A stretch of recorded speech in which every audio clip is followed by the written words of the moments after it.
de 1957. En Algérie, de 1954 à 1962, 260 000 Français musulmans, appelés aujourd'hui les Harkis, combattirent avec l'armée française contre le Front de Libération Nationale, organisation sécessionniste qui menaçait par la terreur l'ensemble de la population algérienne. Après le 19 mars 1962, désarmés et abandonnés par l'État français, ils furent en grande partie massacrés par le FLN. Une histoire qu'on ne raconte pas tous les jours. Elle fait partie des grands silences qui entachent l'histoire de France. C'est une histoire qu'on ne raconte pas tous les jours. Ce chant berbère, c'est pas seulement un chant d'amour. Pour comprendre l'engagement de nombreux musulmans algériens pour la France, il faut remonter dans l'histoire de l'Afrique du Nord, terre de passage et d'invasion depuis l'Antiquité.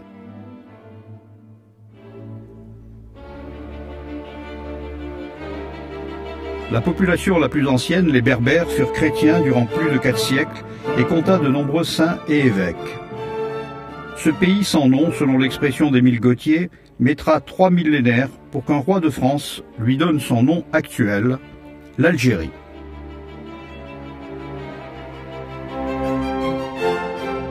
L'invasion arabe du 7e siècle chasse les Berbères dans les montagnes de Kabylie et islamise la population. Au XVIe siècle, les Turcs en font une régence qui pratique la piraterie et dont les razzias sur les côtes européennes alimentent son marché aux esclaves. La régence d'Alger règne par la force sur un système féodal dont les chefs, Caïd, Aga, Bachaga, sont au service des Turcs. Les rivalités incessantes entre les tribus et pays voisins empêchent la création d'un État unificateur. L'islam est le seul ciment. Dès le XVe siècle, gênés par la piraterie barbaresque, les États occidentaux vont entreprendre des actions d'intimidation de cette régence pirate et guerrière. Le 14 juin 1830, 30 000 hommes des troupes du roi Charles X débarquent à Sidi Ferruche et rentrent dans Alger le 5 juillet. Dès les premiers combats, des chefs arabes et berbères se mettent au service du nouveau conquérant pour chasser l'occupant turc. Les Arabes guerriers sont attirés par la déjà très prestigieuse armée d'Afrique, dont les premiers régiments de Zouaves et Spahis, avec à leur tête l'intrépide Youssouf, s'illustrent dans la conquête aux côtés des tribus ralliées, comme celle de l'Aga Ben Ismaël, ennemi acharné de l'émir Abdelkader. Une armée d'Afrique qui va devenir inséparable de l'histoire de l'Algérie française. En 1837, le roi Louis-Philippe officialise le mot Algérie. L'armée française s'est imposée par la force, seule comprise par la population, mais aussi par le respect de l'islam et des coutumes locales. En 1848, la Seconde République fait de l'Algérie 3 départements, dont la conquête se termine en 1857 par la prise de la Kabylie, jamais occupée par les Arabes. L'émir Abdelkader devient un fidèle ami de la France. Dès 1855, Napoléon III utilise les troupes devenues légendaires de l'armée d'Afrique, en Italie, en Crimée, au Mexique, où elles se couvrent de gloire. À la veille de 1870, plus de 50 000 Algériens ont déjà servi sous le drapeau français. En 1870, l'armée d'Afrique s'illustre de nouveau. Après la défaite, elle contribue aux conquêtes coloniales qui relèvent le prestige de la France. Turcos, Spahis et Zouaves deviennent les enfants chéris des Français.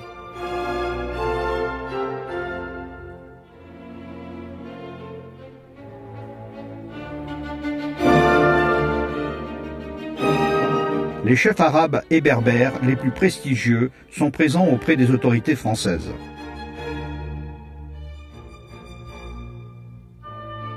La guerre 14-18 renforce cette image d'une armée d'Afrique invaincue et invincible.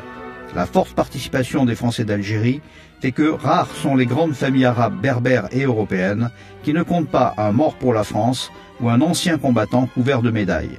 Ce baptême du sang s'illustre dans les villes et villages d'Algérie, comme en métropole, par l'érection de monuments où s'entremêlent les noms européens, juifs, arabes et berbères. Ces drapeaux sont parmi les plus décorés des régiments français. La guerre, l'école, le commerce, l'agriculture ont multiplié les échanges et liens entre communautés. Si le communisme naissant séduit quelques intellectuels, pour la nouvelle élite locale formée par la guerre et par l'école française, l'islam n'apparaît pas comme un obstacle à une intégration réussie. La découverte des idéologies rivales occidentales et des luttes politiciennes en métropole ouvre cependant aux plus ambitieux des espérances nouvelles.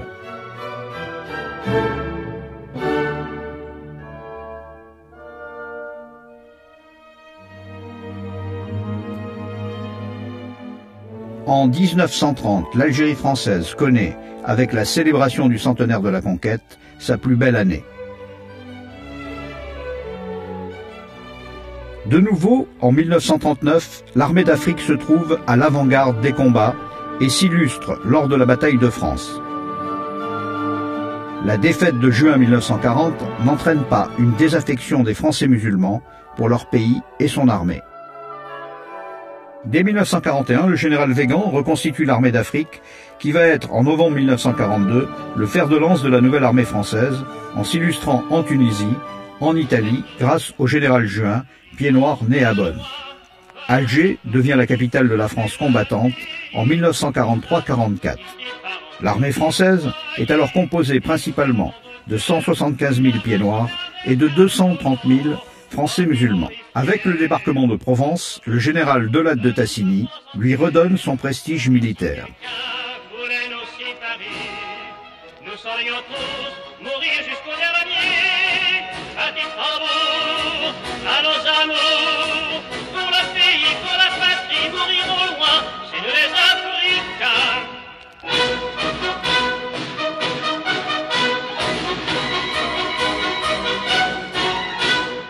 De tous les horizons de France, groupés sur le sol africain, nous venons pour la délivrance. Dès 1945, l'armée d'Afrique va défendre en Indochine l'Empire français contre le communisme.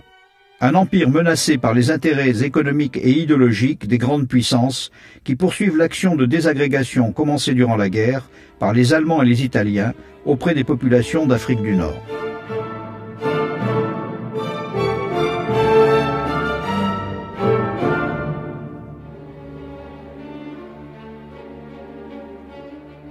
Le 8 mai 1945, l'échec de la tentative de révolte généralisée à Sétif limite les espérances de voir un soulèvement populaire des Algériens contre la France. Les partisans de l'indépendance de l'Algérie se divisent entre la prise du pouvoir par la violence et par la voie démocratique.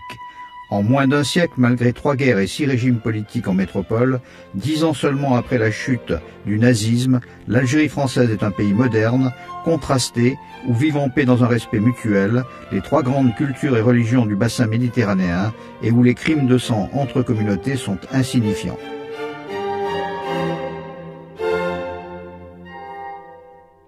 Un couple de jeunes instituteurs métropolitains, un caïd d'officiers français anciens combattants, des soldats en faction, un jeune pied noir, des musulmans seront les premières victimes d'une trentaine d'attentats répartis sur l'ensemble de l'Algérie qui découvrent les hors-la-loi du Front de Libération Nationale. Formés à la guerre révolutionnaire, ces quelques centaines de militants sont prêts à toutes les violences pour imposer leur choix, une Algérie socialiste et musulmane. Pour les Algériens européens et juifs, ce sera la valise ou le cercueil. Un slogan diffusé depuis l'après-guerre faisant appel à la convoitise des plus pauvres et aux sentiments antichrétiens et anti-juifs de certains musulmans. Le FLN mutile, torture et massacre de façon barbare des familles entières d'agriculteurs pour créer un sentiment d'insécurité et de peur incitant à partir. La réaction du gouvernement français est immédiate et ferme, faire acte de souveraineté et assurer la sécurité des personnes et des biens, mais les effectifs de maintien de l'ordre en Algérie sont insuffisants. Devant l'horreur des crimes du FLN, des anciens combattants français musulmans se mettent spontanément à la disposition des autorités pour combattre ces hors-la-loi, ces bandits qu'ils appellent félagas, qui ne leur proposent qu'un soutien inconditionnel ou la mort. Une mort après d'affreuses tortures pour les musulmans francophiles ou les partis concurrents, et la mutilation pour les hésitants. Les prétextes les plus futiles justifient cette sauvagerie sans nom. Fumer du tabac, aller voter, fréquenter des Européens, aller à l'école, toucher sa pension d'ancien combattant. Ces actes de barbarie, les hors-la-loi espèrent une répression violente des autorités et couper ainsi les différentes communautés les unes des autres. Mais pour ces paysans honnêtes et laborieux, ces anciens combattants courageux et fiers, un homme d'honneur ne s'attaque pas à des personnes sans défense, encore moins à des femmes et des enfants. Les premiers harkas, mot qui signifie troupe en mouvement, sont une réaction spontanée à la violence des crimes du FLN, des crimes qui appellent la vengeance. Début 1955, Jacques Soustelle est nommé gouverneur général de l'Algérie par Pierre Mendès France. Ethnologue, homme de gauche, grand résistant, gaulliste, il se rend compte que l'enjeu de cette guerre est la population musulmane. Ses tournées dans le bled lui permettent de découvrir une population fidèle, mais pauvre et sous-administrée. Il décide de créer les sections administratives spécialisées, les SAS, à partir du corps d'élite des officiers des affaires indigènes du Maroc. Devant l'horreur du massacre d'Alalia, il engage une politique de protection des populations et de conquête des cœurs, s'appuyant sur les musulmans fidèles, relayés sur le terrain par les notables français musulmans, dont le plus célèbre est le Bachaga Boualem. Les premières harkas sont officiellement créées au moment où Jacques Soustelle quitte l'Algérie. Le 20 février 1956, Guy Mollet, président du Conseil, demande au Parlement d'envoyer 200 000 hommes du contingent pour quadriller le pays et fermer le passage aux rebelles des bases de Tunisie et du Maroc. Palestro, 21 jeunes appelés du contingent sont massacrés sauvagement. Ces crimes de guerre provoquent parfois des réactions violentes des jeunes soldats désireux de venger leurs camarades. La résistance de la population musulmane conduit le FLN à radicaliser sa politique de terreur. Les attentats et crimes contre les civils musulmans désarmés se multiplient. Chaque crime du FLN amène de nouveaux harkis. Les premiers groupes de supplétifs sont constitués de volontaires bénévoles non payés. Ce n'est que lorsque leur activité militaire les prive du revenu d'agriculteur qu'une solde journalière ou mensuelle, dont est déduit nourriture et tabac, leur est accordée. Les harkis sont enrôlés sous contrat révocable d'un mois renouvelable. Ils cotisent à la sécurité sociale, ce sont des soldats de statut civil, connaissant le terrain infatigable, leur efficacité est immédiate.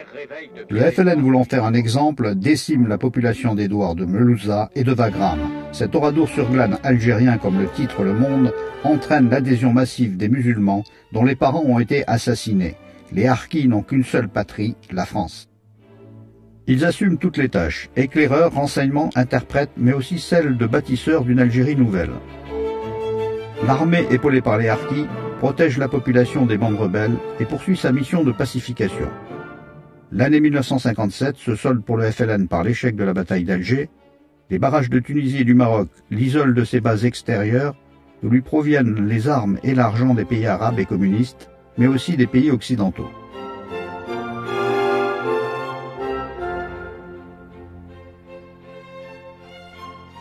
Alors que le FLN emploie la même terreur qu'en Algérie, les porteurs de valises collectent des fonds. Pour masquer leurs crimes, des intellectuels lancent une campagne contre l'armée française accusée de torture. 4000 Français musulmans seront en France victimes du FLN.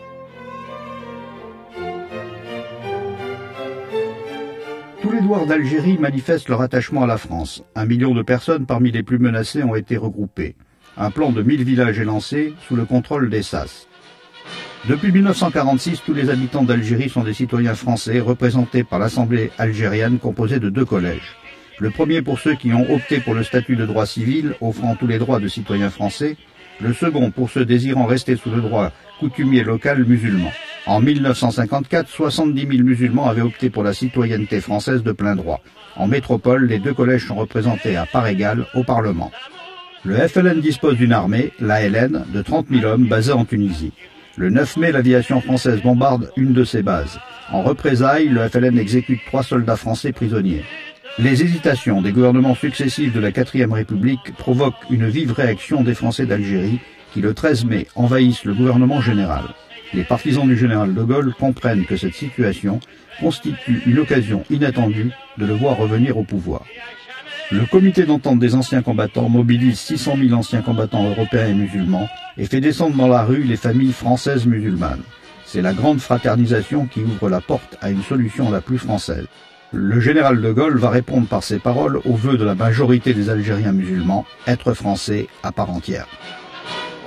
À notre France souveraine, nous offrons nos cœurs et nos bras, comme nos Alsaces lorraines.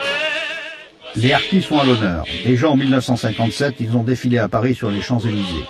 Le mot harki englobe aujourd'hui les harkis proprement dits, leurs veuves combattantes, les groupes d'autodéfense, les mochassnis qui protègent les SAS, les GMS groupes mobiles de sécurité, mais aussi les militaires d'active, les appelés et les engagés volontaires de l'armée française. Au total, plus de 200 000 hommes.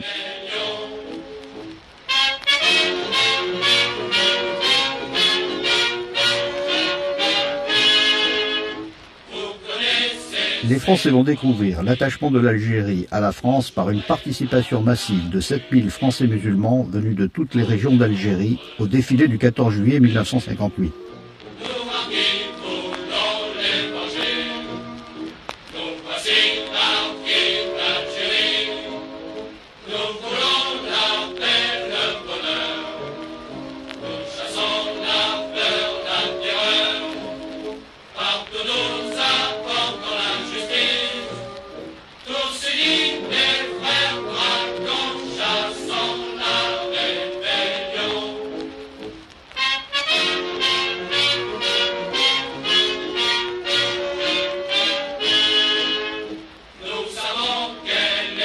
En septembre, 10 millions de Français à part entière d'Algérie votent la constitution de la 5e République. En novembre, ils élisent 71 députés.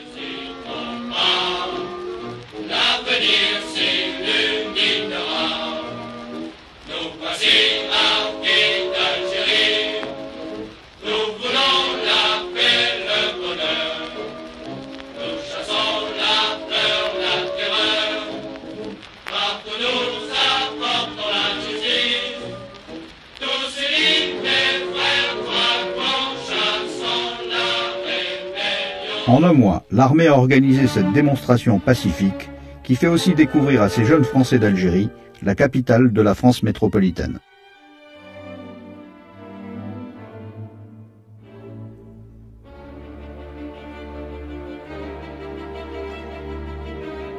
Lors de sa conférence de presse du 23 octobre, De Gaulle confirme sa perception de l'action du FLN si celui-ci venait au pouvoir en Algérie. Une perception confirmée par le Premier ministre Michel Debré et ses collaborateurs dans toutes leurs interventions. En Algérie, l'armée a gagné la bataille des cœurs. Elle va gagner, avec les harkis, la guerre.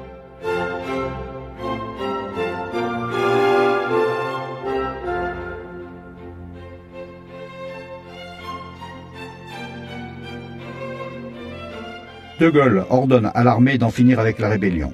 Il accorde un effectif supplémentaire de 60 000 harkis au général Chasles, qui forment des commandos de chasse, constitués en partie d'anciens rebelles ralliés, d'une redoutable efficacité contre le FLN.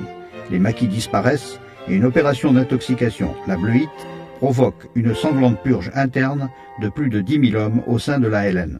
De Gaulle vient décorer lui-même les hommes de Bija.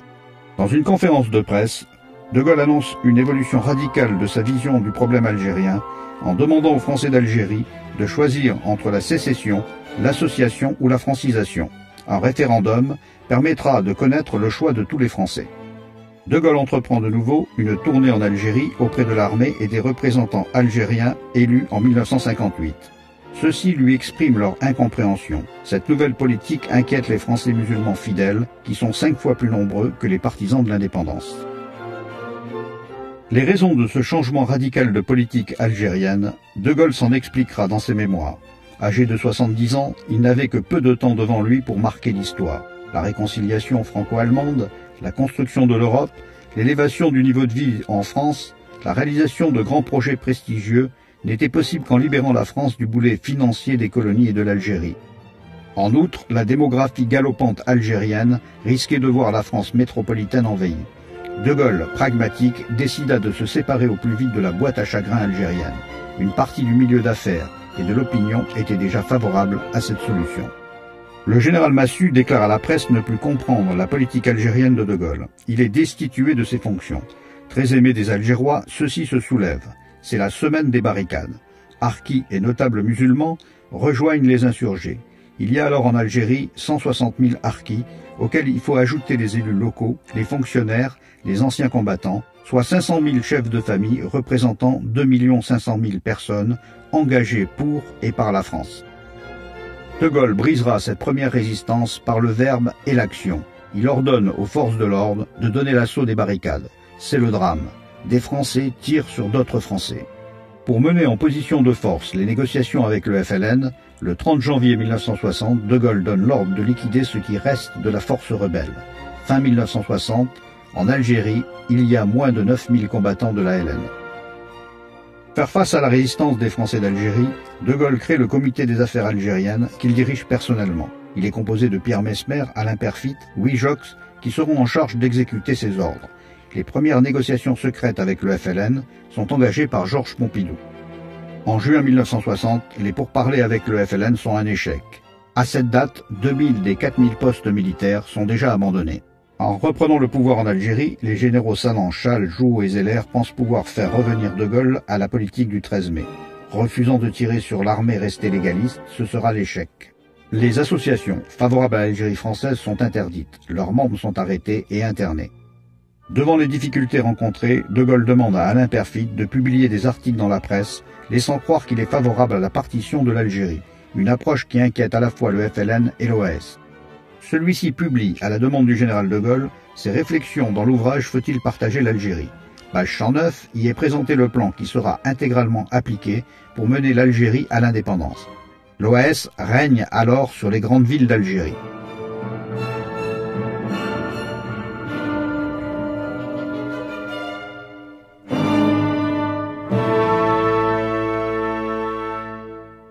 Les accords du 19 mars 1962 n'ont pour objet que de donner une apparence de légalité juridique à ce plan. Le gouvernement français devient publiquement l'allié du FLN et va l'aider à éliminer lui-même tous ses adversaires.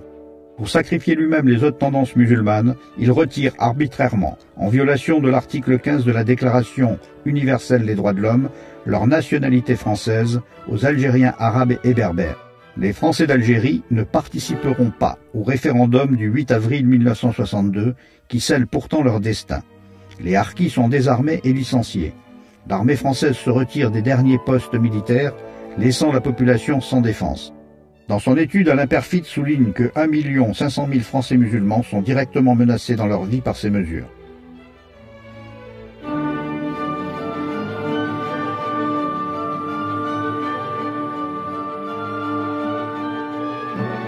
Des garanties sont données aux harkis. Des mesures les incitent à rester sur place, logement gratuit, prime de départ. Dès le 19 mars, les premiers massacres ont lieu, comme celui des harkis de Jean-Pierre Chevènement, alors officier SAS à Saint-Denis-du-Sigue, en Oranie.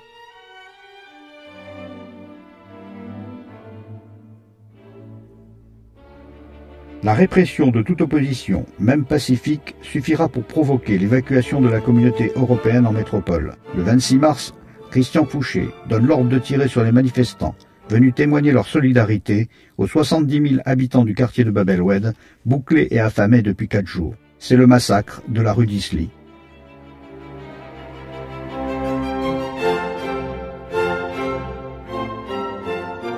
La répression s'abat sur Oran et la tentative d'un maquis Algérie française dans l'Ouarsenis avec les harkis du Bachaga Boualem échoue. Les Français d'Algérie ne peuvent arrêter l'État français d'installer lui-même un exécutif provisoire composé des doublures des hommes du FLN qu'il a choisi. La métropole approuve les accords d'Évian par référendum, un référendum dont ont été exclus les Français d'Algérie. Des Français d'Algérie qui comprennent que tout est perdu, c'est l'exode général, le FLN peut établir sa dictature. 19 avril, le Conseil des ministres rejette la proposition de rapatriement général des supplétifs et n'accepte que 5000 harkis. 12 mai, toute tentative individuelle de rapatriement est interdite. 21 juin, il est interdit aux forces de l'ordre de mener des opérations pour sauver les personnes menacées. 19 juillet, les transferts en France sont suspendus pour cause de saturation des camps. 19 septembre, Georges Pompidou autorise à nouveau les rapatriements. Le massacre des harkis est terminé. Pour De Gaulle, il n'est pas question de recommencer une nouvelle guerre d'Algérie pour sauver quelques ex-Français désormais inutiles. Ce n'est plus son problème. L'Algérie est indépendante. L'État français remet armes, bâtiments, matériel et les hommes à la LN. Quelques mois de paix en Algérie auront fait plus de victimes que 7 années de guerre. Le chiffre des harkis massacrés est déjà estimé entre 10 000 et 150 000 personnes. En métropole, rien n'est prévu. Le ministre des Rapatriés, Robert Boulin, traite les Français d'Algérie de plaisanciers. L'État nie ou minimise la réalité. Grâce à des officiers, des chaînes d'évasion s'organisent entre l'Algérie et la France. 15 000 harkis et leurs familles vont pouvoir ainsi être sauvés. L'arrivée imprévue de ces rescapés gêne les pouvoirs français et algériens. Elle nuit à l'image d'une indépendance réussie et au mythe d'un peuple algérien uni s'étant soulevé contre l'oppression coloniale française.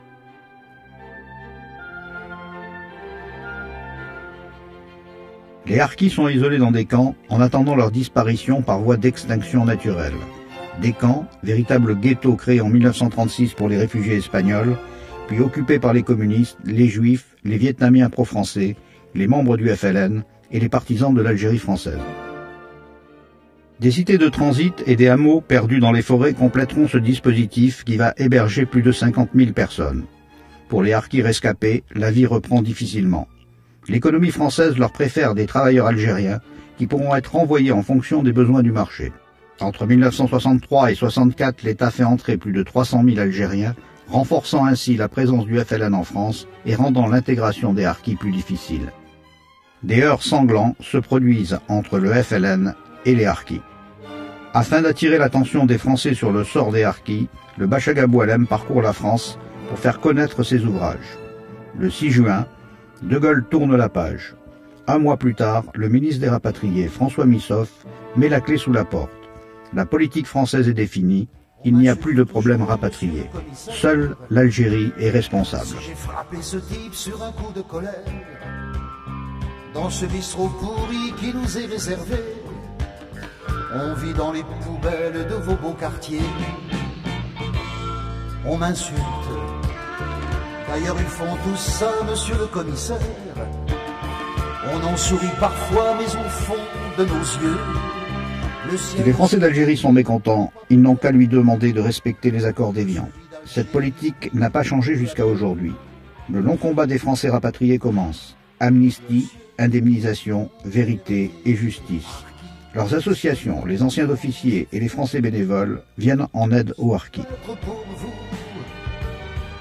Il faudra attendre mai 1968, l'amnistie des généraux de l'Algérie française, l'échec du référendum sur la régionalisation et le départ du général de Gaulle pour que le problème des rapatriés soit de nouveau posé. Mon père était harki, et si on nous oublie, je n'en suis pas jaloux. La première loi d'indemnisation des rapatriés est votée. Ne disposant pas de titre de propriété, peu de harkis vont pouvoir en bénéficier. La population française, mal informée, continue à confondre immigrés et harkis. On m'insulte et on nous parque tous, monsieur le commissaire. Dans un village du Lot, loin des regards amers. De ghetto en ghetto, voilà ce qu'est notre vie. Lors de la campagne présidentielle, Valéry Giscard d'Estaing prend des engagements envers les harkis qui participent massivement à sa campagne. Les premiers bons ouvrages sur leur histoire commencent à paraître.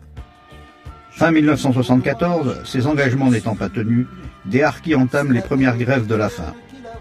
Un nouveau cycle commence. Grève de la faim, prise d'otages, manifestations, émeutes vont être les moyens d'expression d'une communauté que l'État ne veut toujours pas entendre et voir. En décembre, ils sont enfin reconnus comme anciens combattants. Qui es-tu donc, mon ami, pour juger le soldat harki? Qui es-tu donc, mon ami? Les mesures concrètes tardent, le désespoir est à son comble, le gouvernement n'entend pas céder. Les associations organisent réunions, rencontres, congrès et conférences de presse.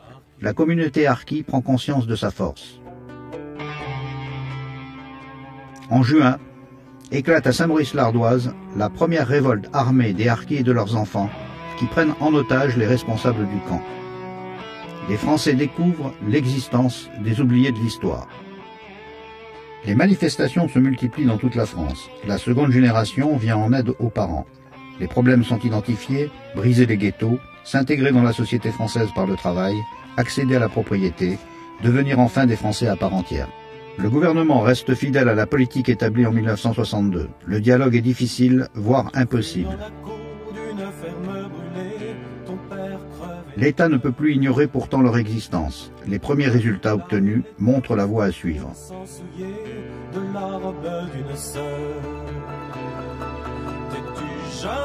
En France, les drames se poursuivent. L'État cherche en priorité à normaliser ses relations économiques avec l'Algérie, où des centaines de prisonniers harkis sont abandonnés à leur sort.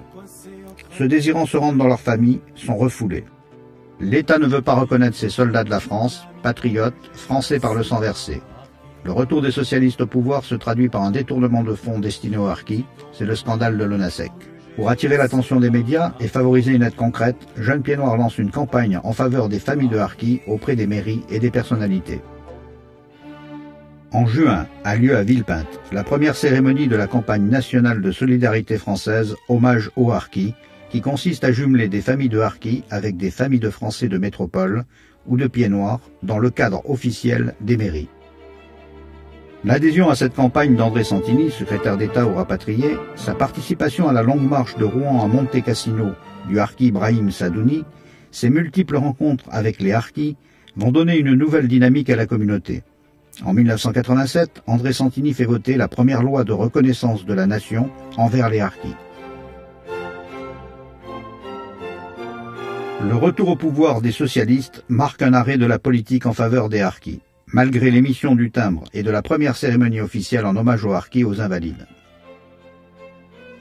Jacques Chirac reconnaît pour nos compatriotes juifs la responsabilité de l'État français.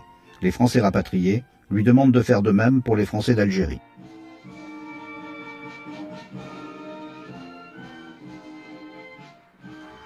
Leonid Belarussi.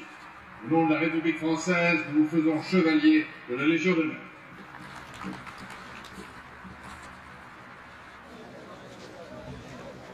Intégrés à l'armée d'active, appuyés par les volontaires venus des douars et des villages d'Algérie, près de 2 millions de jeunes appelés ont participé à ces engagements. Soldats de métier, jeunes du contingent, Français musulmans, ont défendu côte à côte les mêmes idéaux, ceux de la République et de la liberté. Hommage officiel aux harkis, mais les manifestations continuent. En 1997, sont détruits les derniers camps et hameaux de forestage, comme celui de Jouques en Provence. Il aura fallu 35 ans d'attente et d'action. Les lois André Santini de 1987 et Romani de juin 1994 pour voir, 14 ans après l'engagement de Maurice Benassayag en 1983, les dernières familles de harkis quitter leur ghetto et accéder enfin, pour beaucoup, à la propriété. 2 générations de harkis ont été sacrifiées.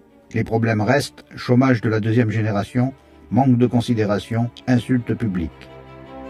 Ceci malgré les multiples déclarations de personnalités de toutes tendances.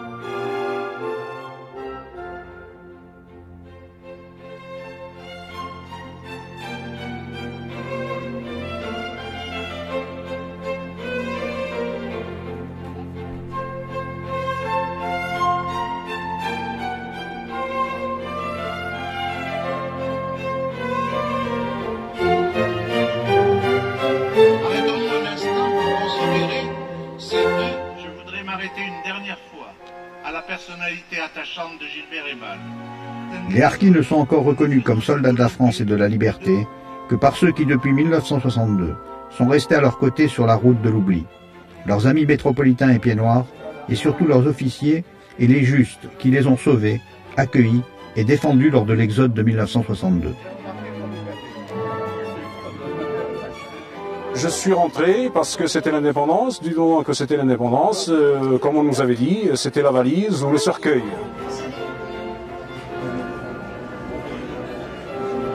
La communauté des Français rapatriés rend hommage à l'un de ses plus éminents défenseurs, le professeur Maurice Allais.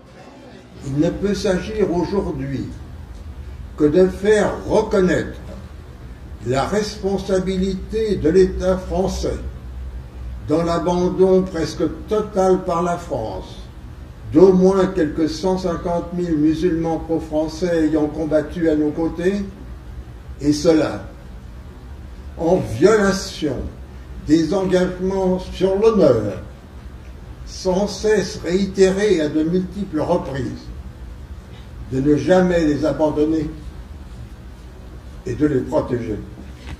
Mon livre « L'Algérie déviant », dont les dernières lignes ont été écrites le dimanche 27 mai 1962, n'a pu paraître que le 6 juillet, après la proclamation de l'indépendance de l'Algérie le 3 juillet. Un crime a été commis au nom de la France, contrairement aux engagements sur l'honneur, sans cesse réitérés depuis la libération en 1945 par tous les gouvernements français. Des centaines de milliers de musulmans pro-français ont été livrés sans garantie réelle à l'arbitraire. Des dizaines de milliers d'entre eux ont péri après avoir subi d'horribles sévices, d'une sauvagerie barbare et inhumaine, à vrai dire presque inimaginable. Ces harkis ont été délibérément abandonnés sans défense, après avoir été désarmés dans des conditions inadmissibles, et d'odieuses instructions ont prescrit de leur refuser toute aide pour passer en France et échapper avec leur famille à un atroce calvaire.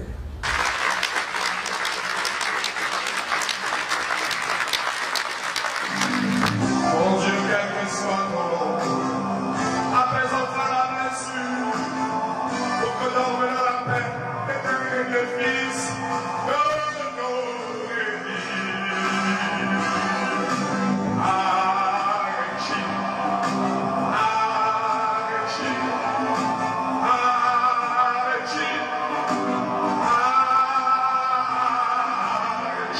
Une rencontre qui permit pour la première fois de reconstituer la chaîne d'évasion de 7 familles de harkis, soit 35 personnes, de l'Algérie au nord de la France.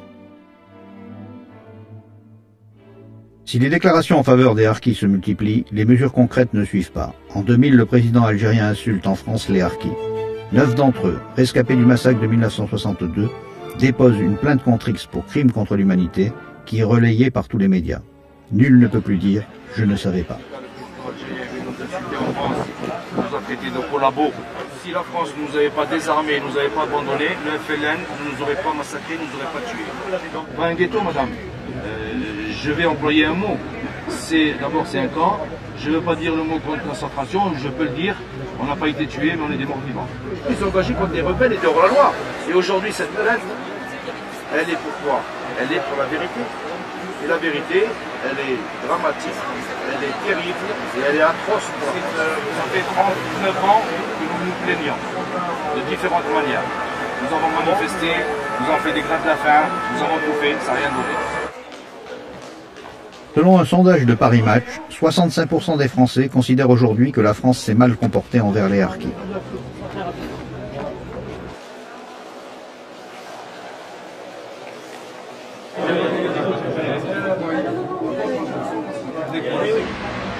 Nous avons des témoignages qui sont précis, qui sont également concordants. La décision d'instituer une journée nationale en hommage aux harkis marque une nouvelle étape vers la reconnaissance des faits et des responsabilités.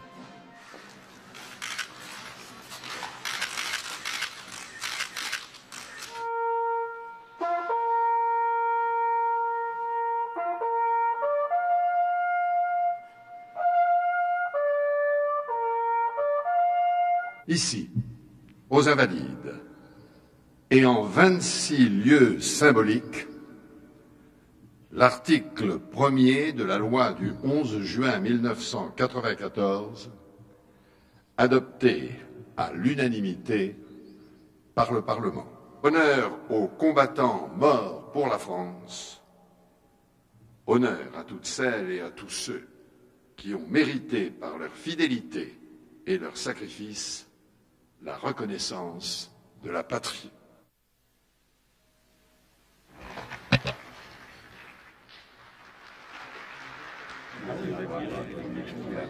D'avoir le courage, le temps a passé, de reconnaître les souffrances, les sacrifices. Pensez-vous, comme M. Tubiana, président de la Ligue des droits de l'homme, que c'est un crime d'État?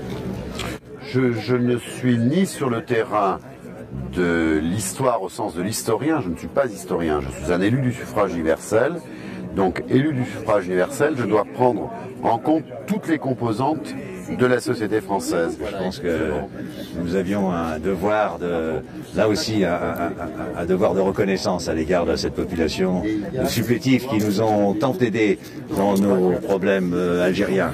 Ce qui s'est produit était tellement inhumain qu'il était difficilement prévisible. Voilà, exactement. Il y a longtemps qu'elle aurait dû avoir lieu et que cet hommage est véritablement la moindre des choses que notre pays puisse rendre à ces hommes et à ces femmes qui ont combattu à nos côtés mais qui ont surtout ensuite beaucoup souffert et pour lesquels je ne crois pas que la collectivité nationale française ait fait tout son devoir à leur égard. Voilà.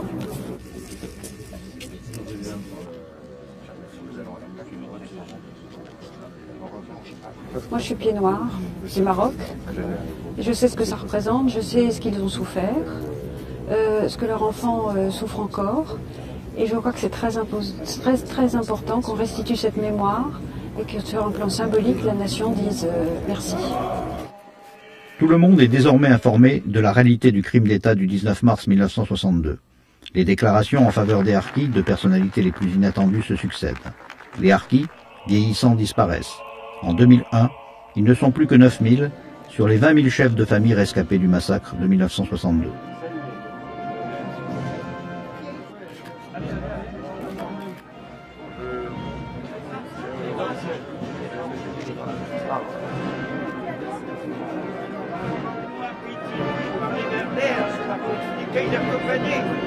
Monsieur le Président, on n'a pas parlé de ça.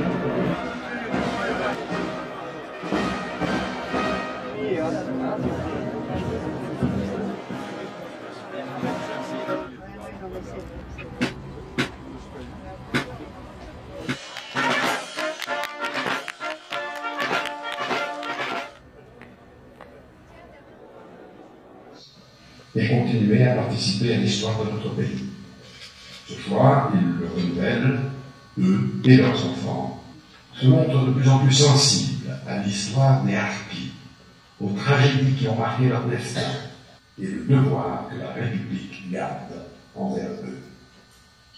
Au nom de l'ensemble de nos concitoyens, je suis heureux d'adresser aux harkis et à leurs familles ce message solennel de respect, d'amitié et de reconnaissance.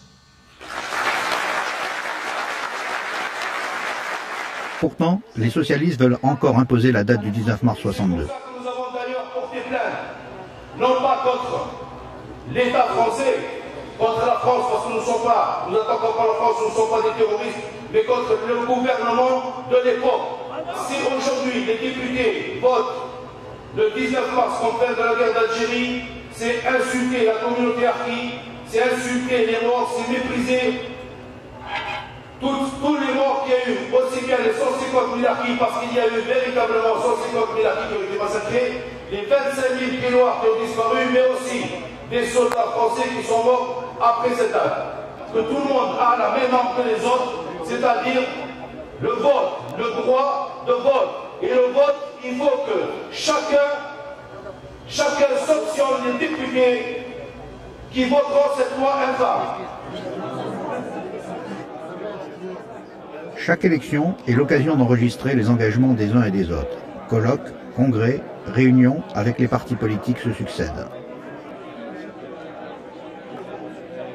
Une fois pour tout, 40 ans sur l'institut. Pourquoi? C'est pas nous qui avons taillé la frontière qui nous a taillé. Ancien harki européen, comme moi, pareil. Et les oubliés de l'histoire. Si les harkis de la première génération disparaissent, les problèmes restent. Les deuxième et troisième générations prennent le relais. Une bonne fois pour toutes, c'est qu'à un moment donné, les responsables de ce pays, les responsables politiques de quel bord qu'ils soient, prennent leurs responsabilités vis-à-vis d'une communauté sacrifiée.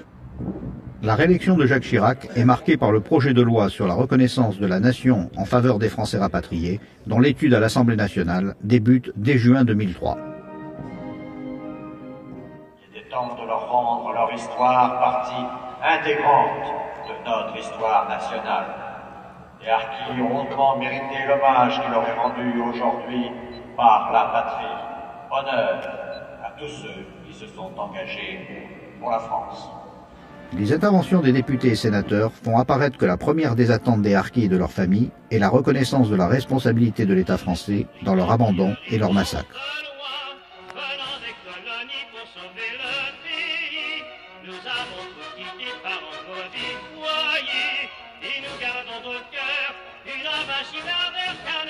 Malgré les amendements proposés par les parlementaires, l'étude des responsabilités est repoussée par le gouvernement à la création de la future fondation de la mémoire de la guerre d'Algérie et des combats du Maroc et de Tunisie. Le 5 décembre a lieu l'inauguration du mémorial national en mémoire des victimes civiles et militaires de la guerre d'Algérie et des combats du Maroc et de Tunisie. À ces combattants exemplaires dont le souvenir ne saurait s'effacer. Honneur aux combattants en Afrique du Nord, morts pour la France. Pour le pays, pour la patrie, mourir au loin, c'est nous les Africains. Monsieur le ministre, les Français d'Algérie vous demandent la reconnaissance officielle de la responsabilité de l'État en 62.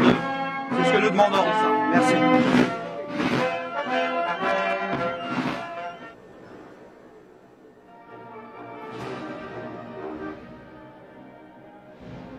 Les contacts directs avec les ministres et les représentants de l'État, aussi bien lors de rencontres associatives que d'événements publics, sont l'occasion de rappeler l'histoire réelle et les sacrifices pour la France des combattants français musulmans et de leurs familles depuis 1830 à aujourd'hui.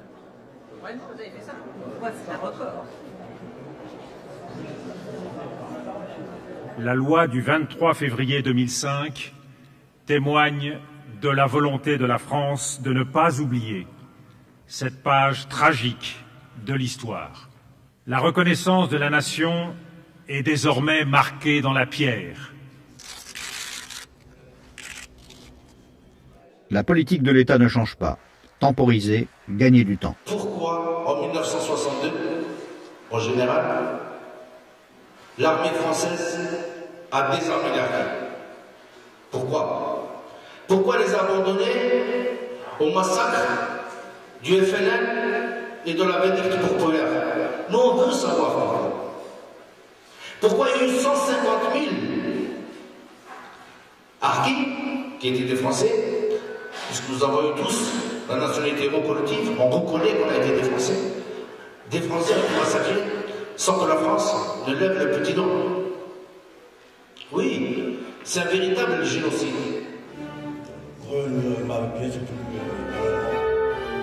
L'élection présidentielle est une nouvelle occasion pour les Harkis d'obtenir des engagements publics des candidats.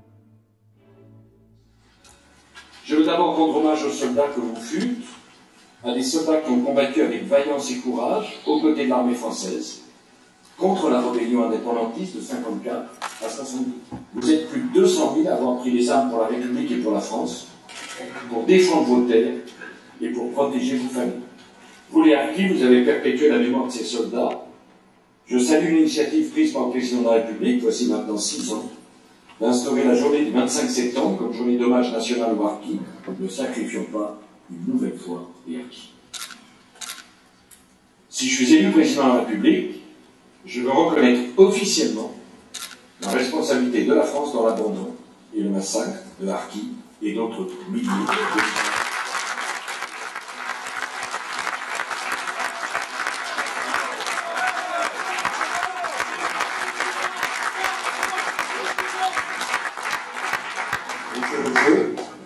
afin que l'oubli ne les assassine pas une nouvelle fois. Alors aujourd'hui, et je terminerai par là, le mot Harki doit être un terme de fierté et de respect. Harki, un terme honoré par l'ensemble du pays.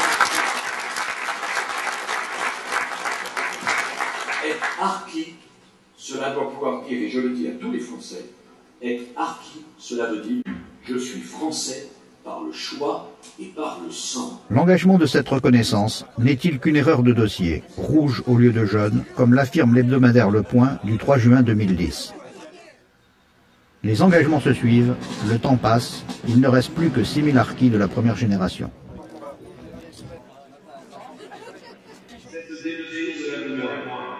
Dans tous les départements de France, les Harkis reçoivent un juste hommage. Une fondation sur la mémoire de la guerre d'Algérie et des combats du Maroc et des Fidji sera créée en 2008.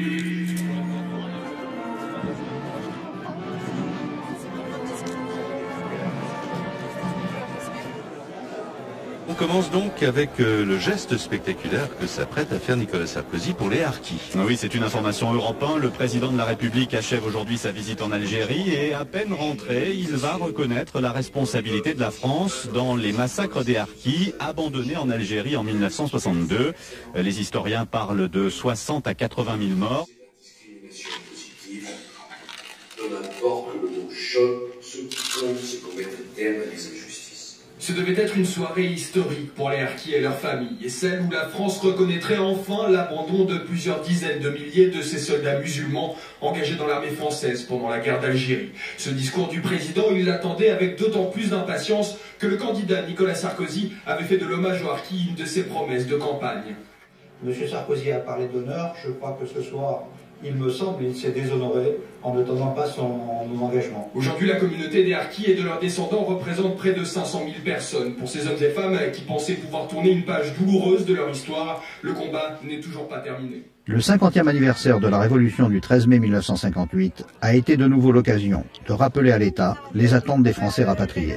C'était des soldats du FLN qui étaient déguisés. Depuis 48 ans, les Harkis et leurs amis se battent au quotidien pour être reconnus. Les 20 000 Harkis de 1962 et leurs descendants constituent aujourd'hui une communauté de 600 000 Français.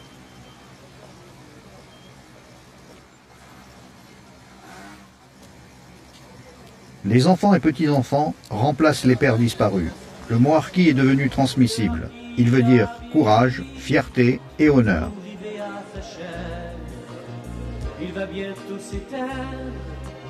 L'alternative pour l'État reste la même depuis 1962. poursuivre sa politique d'une histoire officielle menteuse ou reconnaître l'histoire secrète honteuse et assumer, au nom de la continuité de l'État, ses responsabilités. Vous avez le sentiment d'avoir été trahi au fond? On est trahi, ça je dis franchement, on est trahi. Par qui vous avez été trahi? Par ceux qui dirigent la France. Ils ont été trempés dans deux bouteilles d'eau.